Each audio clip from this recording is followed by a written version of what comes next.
The Western world is on fire today, continuing in the aftermath of the even bigger fire that was launched on the floor of the Oval Office in the White House yesterday afternoon between Volodymyr Zelensky, first the Vice President J.D. Vance, and then President Trump. Wow, everybody is still trying to figure out what happened. And what we've seen is really it's kind of cleaved into two different camps. And if you heading into this already liked Volodymyr Zelensky, he comes out and looks like the hero. He's a strong man. He stood up to the bully, all that kind of stuff. If you already like President Trump, then you come out thinking, oh, he was right, Zelensky was wrong, he was ungrateful, he's not focused or whatever. And that's about the extent of it. I've seen this all over the place on social media, on Telegram channels, on Twitter, just you name it, on all the major networks. Everybody is talking about this. But I think that they're missing the real story about what actually happened. You have one other, I guess, line of thinking that many people, especially those who don't like President Trump, are saying actually that Trump baited him into this, Zelensky, that Trump and Vance wanted this explosion because it's going to help them do whatever they want to do. In fact, here is former I believe it was National Security Advisor for under the Obama administration, Susan Rice. I think there's no question that this was a setup. It was a play to his base, but above all, it was a play to Vladimir Putin. Yeah, that's not the case. That is absolutely not the case. And I'm about to show you a number of things that will prove that there is no way this was set up. This actually took President Trump by surprise. It took Vance by surprise. It took all of his senior leaders by surprise, and it also took a lot of the Ukrainian leaders by surprise as well. It took some of Zelensky's allies on the Trump side by surprise, and as you're going to see. And we're going to show you a lot of that. I'm going to prove to you that not only was this not set up by the U.S. side, they tried to give Zelensky many off-ramps and abilities to stop this, but he didn't take any of them. Kind of sounds familiar, doesn't it? And then the real question is going to be, now what? Where does this go now? What can we expect it to happen after this? Because I promise you, this is not just going to be a dust up. It's not just going to be an embarrassing moment. This is going to have some consequences, I feel. And it could go good for the Ukrainian people, or it could go bad. There's depending on what actions various players have after that. We'll get to that in a minute. But first of all, I want to show you what happened. Now, you've seen the clip, I'm sure, 100 times on all the networks, social media, whatever, about the explosion, about the exchange back and forth. But I'm going to show you what happened before that happened, and you can see the slow burn and how this starts to happen. I'm going to show you a clip, and we're going to start and stop it a few times here. And I'm going to especially want you to watch for body language, both for the President Trump, for Zelensky, and for J.D. Vance. And you're going to see how things start to escalate. Now, what's not on this clip right here is something happened earlier on. You may recall when we did our show on this in the immediate aftermath yesterday, Gary showed this scene of Zelensky arriving at the White House. Trump was out there to meet him, and he made some comment on his clothes. And he said, "Oh, you're dressed up," or something like that, because he was wearing that fatigue suit or that black thing. In the earlier part of this meeting here, one of the reporters actually kind of dressed down Zelensky. I thought it was really disrespectful of this reporter, because he just badgered him on, "Where's your suit? How come you're not wearing a suit?" and all this kind of stuff. And I thought that was really odd and just inappropriate. But so that kind of had Zelensky on edge a little bit at the beginning. Then things started, the most of it was fine, but you could tell that Zelensky wasn't liking what Trump was saying, because Trump is saying he wants to have a negotiated settlement. He wants to have this end. He wanted to do this minerals deal. That was the ostensible reason for all of this meeting here. But he said, no, we want to end the war. We're actually using the minerals deal to help find an end to the war, which is not really what Zelensky was looking for. In this clip we're going to start with right here, you had a reporter, I believe he was from Poland, saying that he had been talking with some of his colleagues, and they were concerned that Trump was being too friendly towards Vladimir Putin. Now, as you watch this, I want you to pay attention to Zelensky's facial expressions when Trump talks about how much Zelensky hates Putin. Watch this. And now I'm talking with my friends in Poland, and they are worried that you align yourself too much with Putin. What's your message for them? Well, if I didn't align myself with both of them, you'd never have a deal. You want me to say really terrible things about Putin and then say, "Hi, Vladimir, how are we doing on the deal?" That doesn't work that way. I'm not aligned with Putin. I'm not aligned with anybody. I'm aligned with the United States of America and for the good of the world. I'm aligned with the world, and I want to get this thing over with. You see the hatred he's got for Putin. It's very tough for me to make a deal with that kind of hate. He's got tremendous hatred, and I understand that, but I can tell you the other side isn't exactly in love with, him either. So it's not a question of alignment. I'm aligned with the world. I want to get the thing set. I'm aligned with Europe. I want to see if we can get this thing done. You want me to be tough? I could be tougher than any human being you've ever seen. I'd be so tough, but you're never going to get a deal that way. So that's the way it goes. Okay, stop. One more question.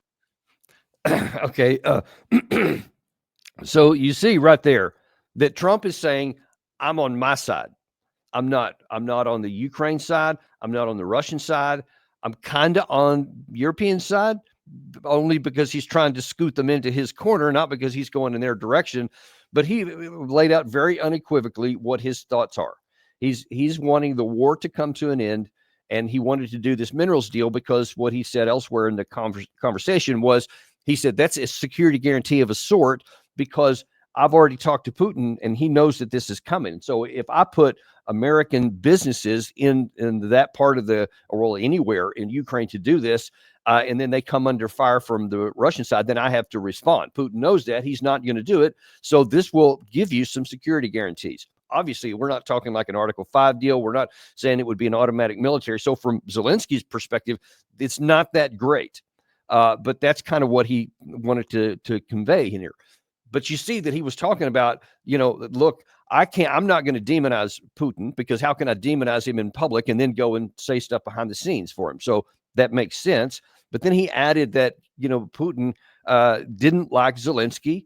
And he said, obviously, Zelensky hates Putin. So that's implying that's kind of a roadblock here that we're trying to work around, but I'm going to do it. And he said, I'm going to be for the United States, what's good for us. So Zelensky is now coming to realize, okay, this is not good for me from his perspective, from Zelensky. He's going down a path that I'm not really liking here, because he's not going to give me the security guarantees. You've seen, and we're going to show you here in a minute, even subsequent to this, where Zelensky's still looking for security guarantees. He's still looking for NATO and several other kind of things, none of which is on the table right there in front of him. So he's starting to, I don't know if he's going to get agitated or afraid or something, but it's starting to wear on him a little bit. Now, we are so close to the end of this right here. So when Gary just stopped it right there, you heard Trump. He said, all right, let's take one more question. And then when he does, you're going to see Vance want to add in something, because Vance is going to say something that's kind of tag teaming off what Trump just said by saying, hey, we're going to go and try some diplomacy here, because and his focus is on the previous administration. It's not on Zelensky at all, but watch how it unfolds. I will respond to this. So look, for 4 years in the United States of America, we had a president who stood up at press conferences and talked tough about Vladimir Putin, and then Putin invaded Ukraine and destroyed a significant chunk of the country. The path to peace and the path to prosperity is maybe engaging in diplomacy. We tried the pathway of Joe Biden, of thumping our chest and pretending that the president of the United States' words mattered more than the president of the United States' actions. What makes America a good country is America engaging in diplomacy. That's what President Trump is doing. Can I ask you? Okay, and now stop right there. Okay, so now here you see Vance. He was turning, and saying something bad about Biden. Loves to do that. A lot of the guys from the current administration do. So there's nothing unusual about that. All Zelensky had to do at this point is say nothing. But Trump was ready to end the press conference. He literally said one more question. J.D. Vance said that he was ready to move on. Then they go back, into other rooms, or the press leaves, and then they can have whatever conversations that they want to have. But instead, he took exception to that, because you can also tell that Zelensky was really upset about the vision that Vance said, which he said it's the absence of diplomacy that has led to the war and the continuation on it. But Zelensky says, yeah, about that. Yeah. Okay. So he occupied it, our parts, big parts of Ukraine, part of East and Crimea. So he occupied it on 2014. So during a lot of years, so I'm not speaking about just Biden, but those time was Obama, then President Obama, then President Trump, then President Biden, now President Trump, and God bless, now President Trump will stop him. But during 2014, nobody stopped him. He just occupied and took. He killed people. You know what the contact line? 2015. 2014. 2014 and 2014. 2014. Yeah. So I was, he I killed. was not here. Yeah, but That's exactly but- right. Yes, but during 2014 till 2022, yeah, the situation the same. The people are been dying on the contact line. Nobody stopped him.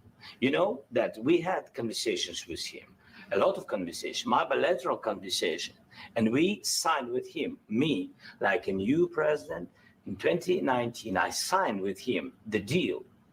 I signed with him, Macron and Merkel. We signed ceasefire. Ceasefire. All of them told me that he will never go. We signed with him with gas contract. Gas contract. Yes, but after that, he broken this ceasefire. He killed our people, and he didn't exchange prisoners. We signed the Okay, stop. exchange of prisoners. Okay. Now, up to this point, you can see Trump is kind of maybe a little bored. He sees this long history lesson. Pardon me. He's not paying much attention to it. But what J.D. Vance is paying attention to it, because what he just said, I don't know if Trump caught it at the moment, but what Zelensky had just said up to the point where we just stopped is that basically you can't trust Putin. He's not going to keep his word. And he details all these things that happened from 2013, really, and 2014 specifically, all the way up through to the start of this war here. And he claimed that I had Merkel and he said Macron, in 2019, they told me Putin's never going to do this, but he did anyway. So you can't trust Putin. So he's telling you that what President Trump just said is wrong. You can't have a negotiated settlement with Putin because he's not going to abide by the agreement. Now, what Vance is also aware of is that all the things that Zelensky said are partially true. All the detail and the listing of things that he put in there are partially true, but they weren't the whole truth. He left out some huge parts. He left out that the Western negotiators of that Minsk agreement had never intended for it to be followed and never wanted them, never put pressure on Ukraine to follow it. And when Zelensky came into office, he forgot to mention that he signed a law in March of 2021 that said they were going to retake all of the territories that they had lost, to include Crimea. So that set the stage. That's what set the spark for this. And the Ukraine side never implemented the most important part of the Minsk agreements. He left all of that out. So instead, he only talks about how the Russians were killing some of the Ukraine people, which they did. He doesn't mention all of the Ukraine people that Zelensky's forces killed on the eastern side of the line of contact. Ukrainian people. We forget about that. We keep thinking that the Russians were helping them. So the Russians, and we conveniently forget that that's Ukrainian territory and Ukrainian people. They were fighting a civil war. He forgot to mention that too. So now then you have Vance is starting to get to a slow boil because he knows a lot of these facts. He's written on this stuff even before even when he was the vice presidential candidate while he was a senator. So he knows this stuff really well. If Zelensky had just stopped right there, he might still have been okay. But then he went one step further and he calls out the vice president by first name, leaning into him and embarrasses him. But he didn't do it. What kind of diplomacy, J.D., you are speaking about? What do you mean? I'm talking about the kind of diplomacy that's going to end the destruction of your country. Yes, but if you Mr. President, with respect, I think it's disrespectful for you to come into the Oval Office and try to litigate this in front of the American media. Right now, you guys are going and stop around. right there. And that'll actually be enough of that. So again, this could have ended right there. It would have been an embarrassment, but they could have moved on. You saw Vance tried to shut it down and said, hey, we're not going to litigate this in front of the media right here. And then Vance went a little bit too far and called out Zelensky. And Zelensky is apparently not one to take insults very lightly either. And you all know what happened after that, all the back and forths. But the bottom line is that Zelensky had every opportunity to get this off the table. And even more importantly, that he was going down a path that the United States had not agreed to.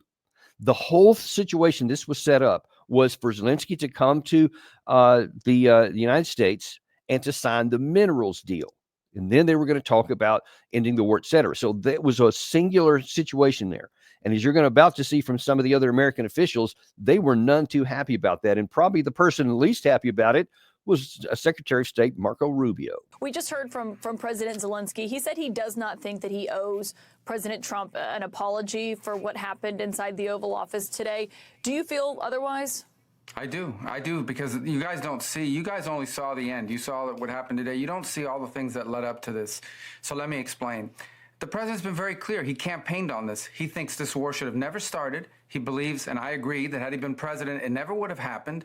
Now here we are. He's trying to bring an end to this conflict. We've explained very clearly what our plan is here, which is we want to get the Russians to a negotiating table. We want to explore whether peace is possible. They understand this. They also understand that this agreement that was supposed to be signed today was supposed to be an agreement that binds America economically to Ukraine, which to me, as I've explained, and I think the president alluded to today, is a security guarantee in its own way, because we're involved. It's now us. It's our interests. That was all explained. That was all understood.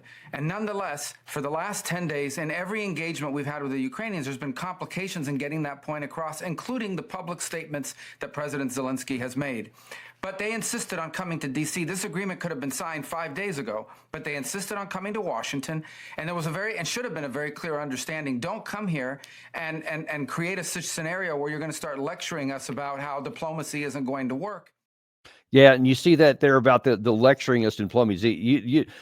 Nobody should think that the vice president of the United States and sitting right next to the president in the Oval Office, when they have actually changed their view to move a little bit in Zelensky's favor, because the first Trump didn't want to give any guarantees of any sort, but then he's like, okay, we'll do this minerals deal, which will tie us to a degree into Ukraine's future. It's not military, but it is a tie in the United States in, and would put any president, whether Trump or somebody in the future, into a tight spot if the war expanded and Americans were killed in the process. So it is an issue. It's, kind of the famous tripwire, just not with military forces. So it was something.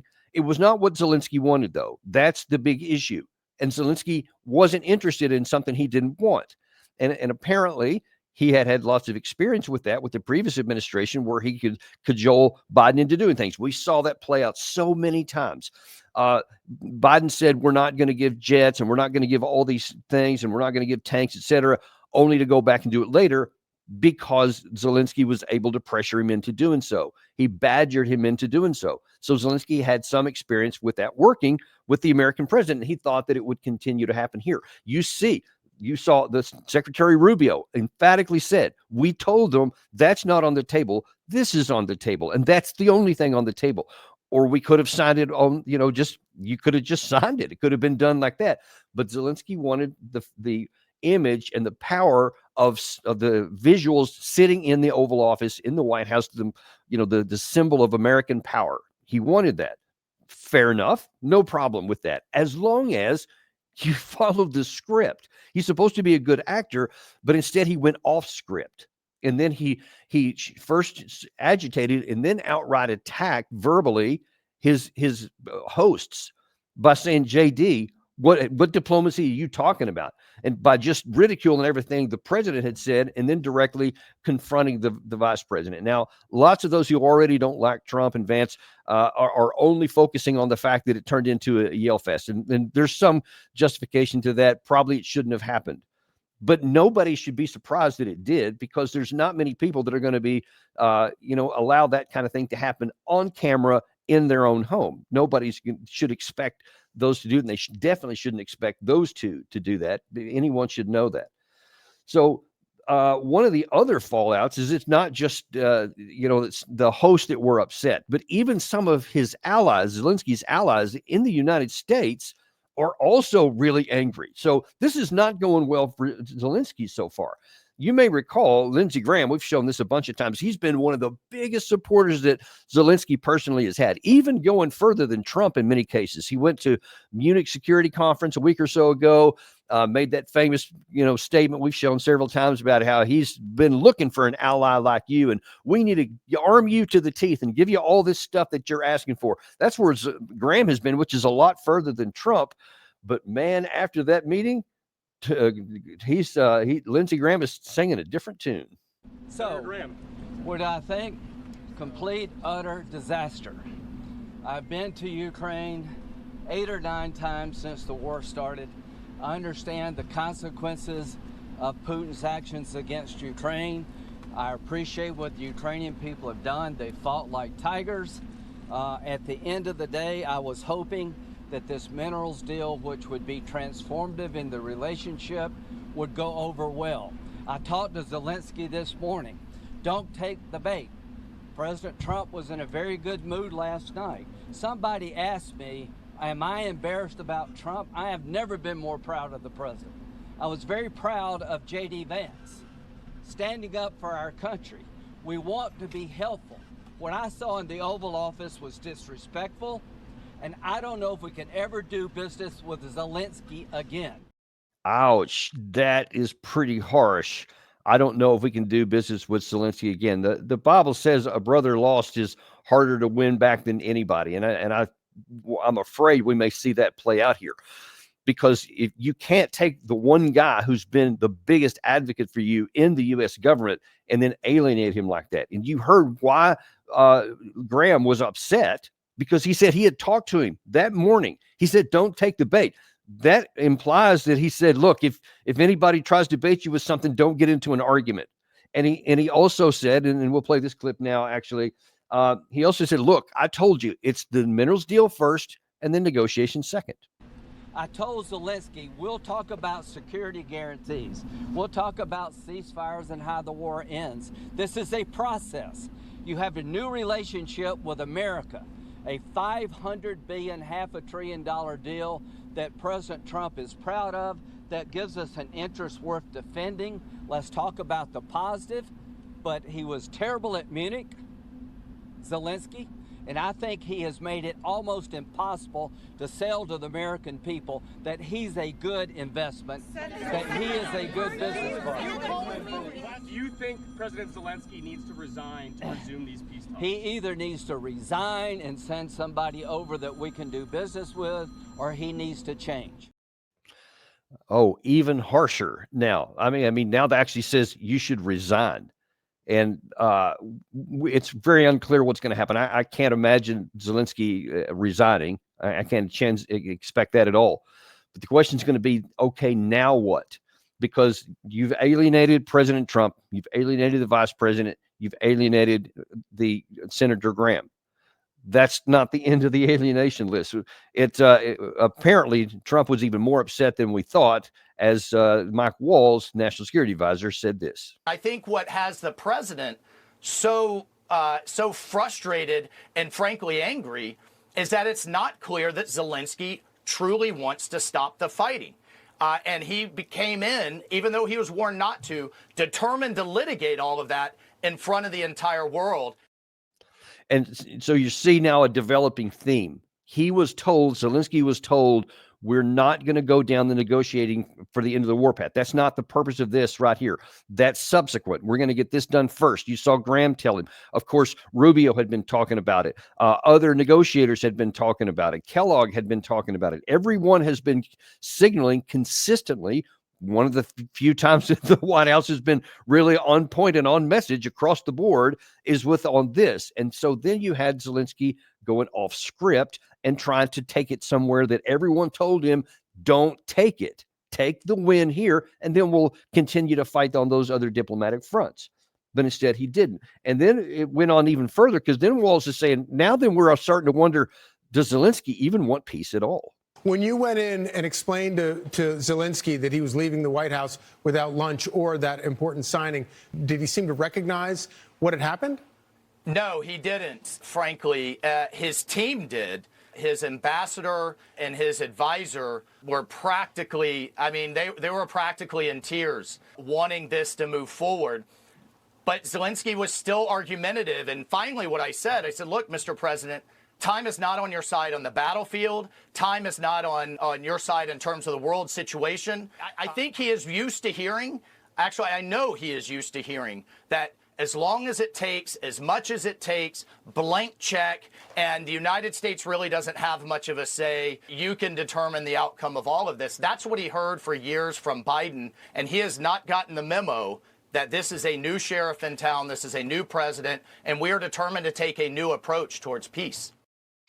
And then we actually got to hear from Zelensky himself. After the debacle there in front of everybody, he then went on Fox News last night, and Bret Baier asked him point blank, do you want to fight or do you want peace? Do you want to continue fighting? Do you want peace? And if he had the opportunity to go back to the White House right now, would you do it? No. First of all, we want peace. That's why I'm in the United States. That's why I visited President Trump. And thanks for invitation again. The deal on minerals is the first step to security guarantees. It's meant for the peace, closer to peace. That's why I'm here. And we have tough situation. To understand it is to be in Ukraine. You saw it, Brad. You was once. Thank you again. So I think that's very important to understand what's going on. But I respect my soldiers and our people, our civilians who work and support our warriors. I can't say just stop. Nobody will stop because everybody afraid that Putin will come back tomorrow. We want just and lasting peace. It's true. We want security guarantees. We raised this topic about NATO the quickest way, but not all the countries are on this side. I said, okay, if not NATO, nobody is pushing. If not NATO, let's build NATO in Ukraine. That's my position. Europeans are ready to have contingents on our territory, boots on the ground. United States thinks maybe to help, maybe USA backstop, have to be just to guarantee that they are with the Europeans. Okay, he is completely detached from reality. Everybody in the White House has told him there's not going to be any security guarantees. Trump has specifically said NATO is not going to happen. Days ago, just days ago, he said that. And now here, after the debacle, after all that had happened, after he had been told behind the scenes by Mike Waltz what was at stake, he goes on Fox News and says, I'm looking for NATO. We'll build NATO in Ukraine, even though that's like waving a red flag in front of a charging bull. That's NATO has been the reason for the war in the first place. That's why it's not on the table and never will be. He says he wants EU peacekeeping troops. Russian President Putin and Sergei Lavrov have categorically said that's not even possible because that basically is NATO in Ukraine, the very reason we went to war.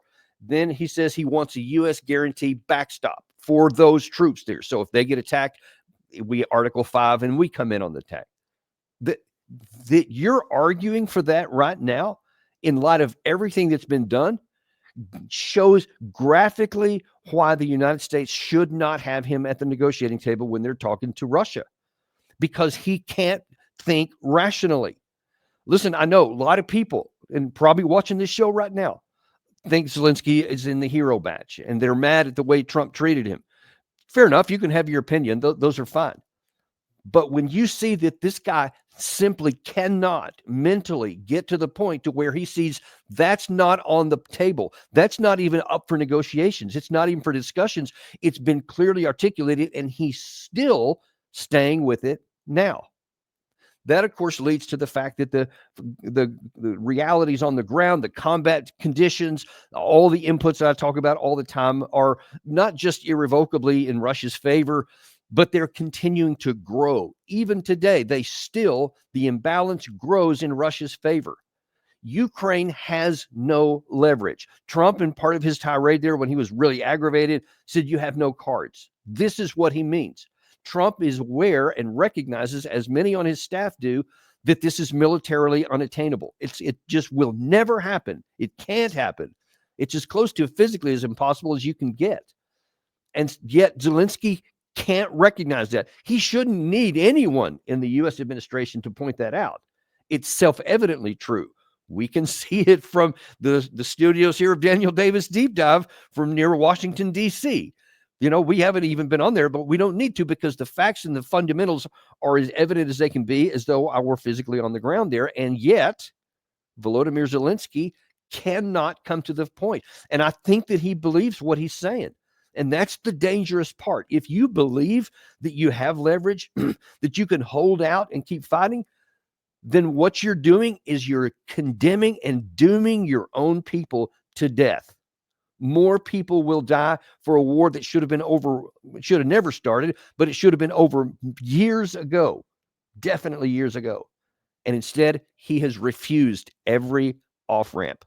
And now here he's offered one more golden opportunity, and he is trying to destroy that as well.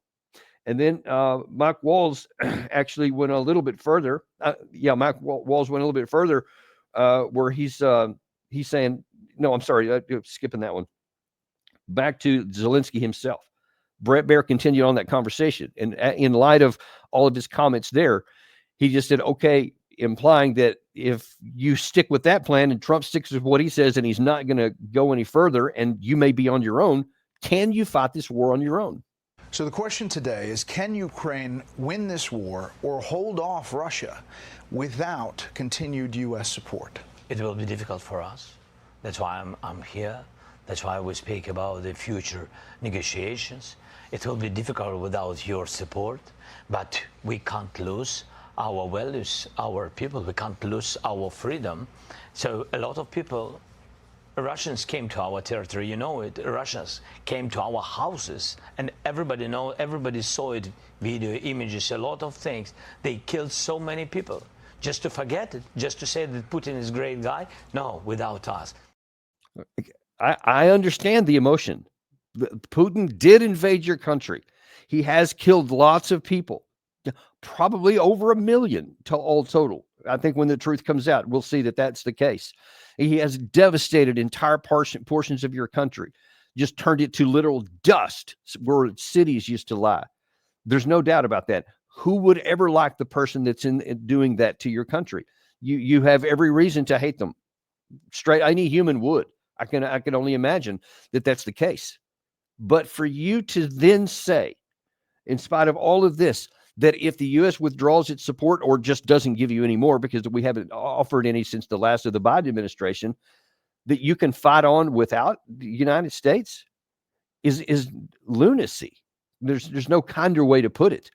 They won't last a month without the United States. If we withdraw all of our support, we withdraw all of our CIA assets that are there, people that are helping with intelligence, with targeting, anybody who was helping with any of the military things, training, etc. If we just pull that out lock, stock, and barrel, what you would almost certainly see among the Ukrainian military is what similar happened when the U.S. withdrew from Afghanistan. When the military folks in the U.S. left, then the Ukraine side psychologically thought, now we're on our own. And the Afghan people knew that wasn't going to work, and the whole thing just fell apart and they collapsed. And they made deals with the Taliban, whatever they needed to do. Something similar was very likely. I can't guarantee this because it's human emotions and dynamics that are in some parts different. But it is being very, very possible that the Ukraine military, if they know they lose the psychological support of the United States and they just say, you're on your own, figure it out with Europe or whatever you want to do, then you see that there's going to be a real problem, and there's the possibility of a collapse of the Ukraine army would be there. But even if there wasn't a collapse and they just somehow maintained that will to fight, they can't succeed. They will be defeated. And Zelensky seems prepared to go down that path. And you know for sure that that's actually what President Trump is thinking, because after all of this stuff happened and before he left town, he said this. I'm looking for peace. We're not looking to go into a 10-year war and play games. We want peace. And it was just my impression that if we do that, if we sign up, he's looking for something that I'm not looking for. He's looking to go on and fight. We're looking to end in death. So you see, Trump is very consistent with what he said. And you're talking all the way back to 2023 when he was running for president. He's never said anything besides this. How then can you have the leader of Ukraine, who may want to change that all day long, and you can understand why he would desire to do that, but Trump is not going to do that. So at some point, even somebody like Zelensky has to come to the reality that they can look at the military balance of power. They can look at the losses on the battlefield. They can see the raw materials that both sides still have left. It's way up here for the Russians, and they're scraping the bottom of the barrel here, and can see that if you psychologically lose the support of the United States, that it's going to be an incredible burden onto your fighters who are left, that you have to say, all right, we're just going to have to make a deal with here. But if Zelensky has been unwilling to recognize the balance of power, that he can't win on the battlefield up to this point, then it's not surprising that he's unwilling to acknowledge diplomatically he can't force Trump into doing what he wants. And that puts a dangerous path to where Ukraine's going to go. And if you'd think that Trump wouldn't leave, he also added this. Well, he says he wants it now. He wants to come back right now, but I can't do that. Ceasefire, that was the other thing. He didn't want to do about ceasefire. A ceasefire could take place immediately. A contract, if you want to end the war, you sign up an agreement. That's going to take a period of time. It takes time. I want it to end immediately. And I think if you had a ceasefire, it would be a ceasefire, a real one, that would end it. But he doesn't want to do that. That's fine. Do it better. You see what he said? If you want to do it, just let it go. You can fight it out yourself. He said subsequently to that. So Trump is willing to walk. He's done it before at the highest levels. He walked away from a deal that he had with Kim Jong-un when he was at in Vietnam, in Hanoi, and all the pomp and circumstance. So even in something like that, he was willing to walk away. And of course, I've argued that he shouldn't have walked away from that one, but that's not the point at this minute. He is willing to walk if he thinks that there's something that he can't deal with somebody. If he thinks that he doesn't have a rational partner, he'll walk, and whatever happens, happens. And I'm sure that, in fact, even as we were coming on this TV here, or on this show, there was a lot of images in Europe that Zelensky was landing in the UK, and he was going to go and talk to Keir Starmer and probably Emmanuel Macron and have some other conversations with other European leaders. I'm sure he's trying to say, hey, how's about you guys backstop us? How's about you do all the things we were asking Trump to do here? And I don't know if you remember, but Keir Starmer, in all of his enthusiasm about wanting to do this and about saying we're willing to put UK boots on the ground and planes in the air to backstop this, even he said, as long as the U.S. is there to backstop us. But he is not willing to put his troops on the line, especially when Secretary of Defense Hegseth has said, if y'all do put troops in there, it won't be Article 5 troops. There won't be any of that. So if y'all get into Ukraine, you end up getting into a war with Russia, it won't have a NATO backstop. We won't provide that because the United States, Article 5, by the way, is not just if anything ever happens for any reason, we're going to be sucked into a war. Article 5 says an attack on one will be considered an attack on all. And this is the part that most people don't get, it also says then each country and in their legislative process and in their constitutional process will determine how they should respond. There is no automatic guaranteed trigger that everybody will be at war if one person is at war. People don't know that. That's the way it's actually written. And Trump is keenly aware of that. But even then, they're saying, don't think we'll come into. If you take the risk of putting yourself into a position to where an opposing force has already said, if you enter into the zone of conflict without our approval and our agreement, without a UN mandate, UN Security Council mandate, where they have a veto, they said, without that, we'll consider you enemy combatants like everybody else who's there, and we'll fight you. If the UK and France do that, put troops in there, and then Russia does what they said, it would be foolish for the United States to get in there. One of the other things that Trump said emphatically yesterday, we are not going to get sucked into a world war because you are not willing to acknowledge reality. He's saying that to Europe as much as he's saying it to Zelensky. And he is the president of the United States. He's not the president of the world. He's not the president of the UN. He's not even the president of NATO. He's the president of our country, and it's his obligation to keep America out of any wars that don't need to be fought. Unless we're attacked a la Pearl Harbor or something, you don't send in the military, because all you're going to do is get your people killed, and it could go nuclear against a nuclear power. That would be the height of foolishness. So where do we go from here? What's going to happen now? As I mentioned, Zelensky's in Europe right now. They're trying to figure out what's going on. We had Larry Johnson on yesterday, who was watching a lot of the British media, and they were just thinking this is a complete disaster because, they had just sent Starmer and Macron to the White House to try and lobby Trump and just at least ooch him in their direction. And he's not willing, he, at least publicly, hasn't been willing to do anything different than what he said before.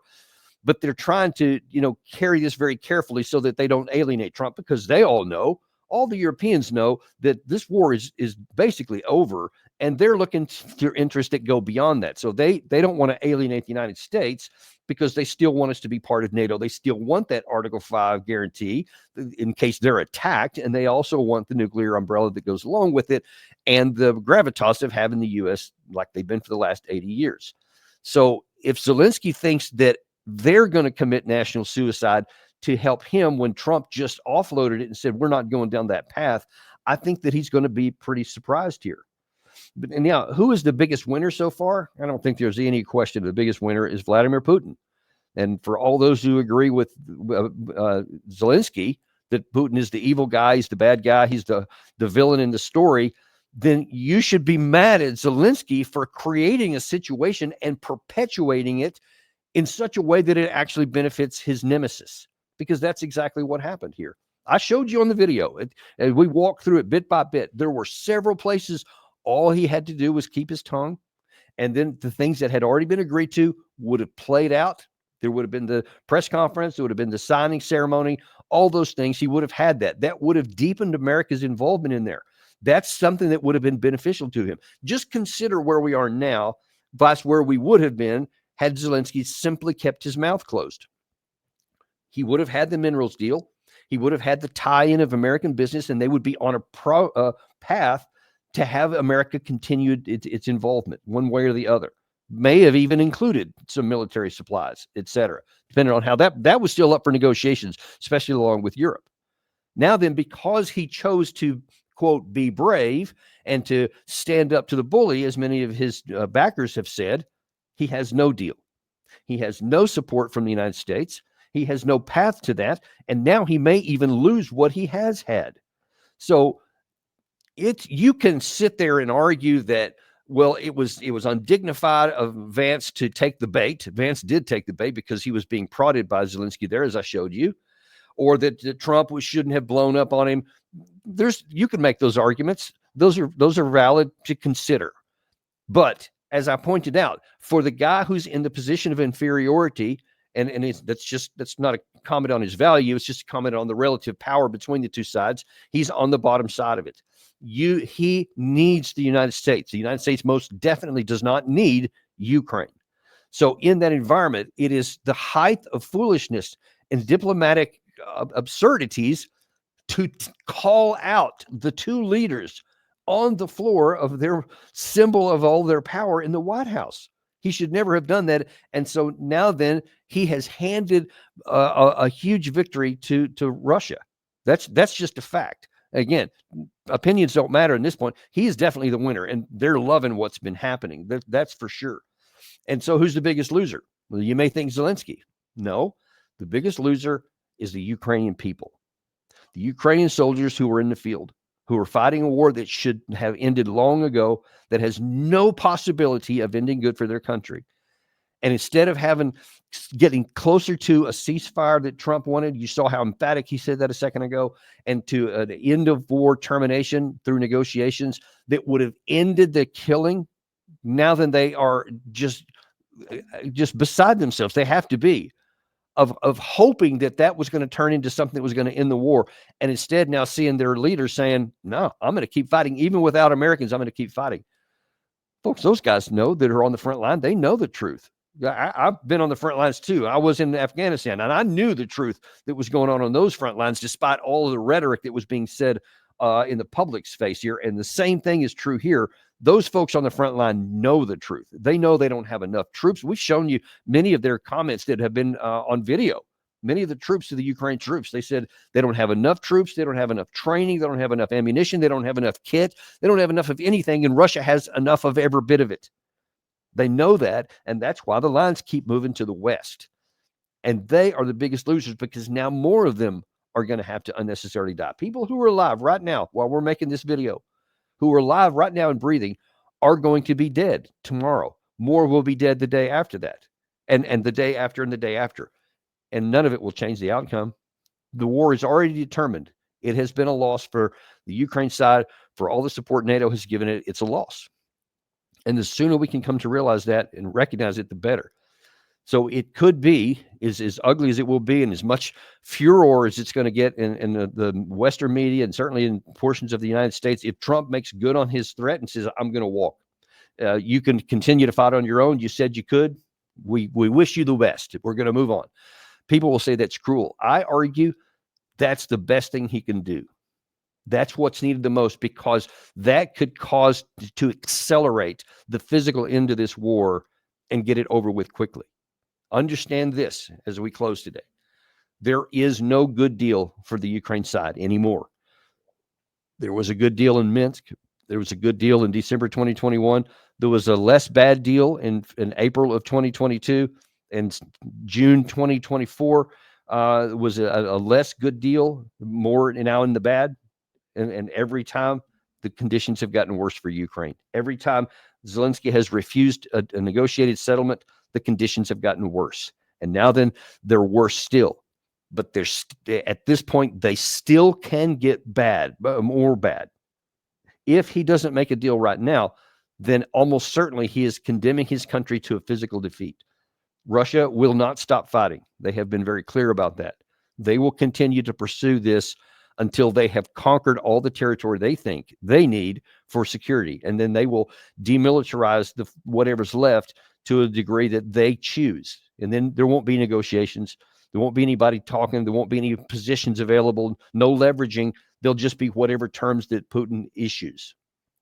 That is the cost if Zelensky doesn't change course now. And I think that the likelihood is that Trump is going to keep going down this path. It's always possible that someone could convince him to go back to the minerals deal if Zelensky's willing to come back and do it. I doubt that. It's 50-50 chance, I guess. I don't know if Zelensky's going to do it, because he was given multiple opportunities to apologize. And he says, no, I'm not going to apologize. I don't think I need to, which, of course, with Trump is not a good situation to be in. So if somebody's not apologizing that Trump believes should, it seems pretty unlikely he's going to do a deal that would benefit that person. We'll see how it all plays out. But my big worry, as it always has been, as it always will be, is on the Ukrainian people. That we have said so many times that the Biden administration, that all of these European administrations have been saying, they claim to support. Our policies have enabled more of them to die. And that's where we are right now.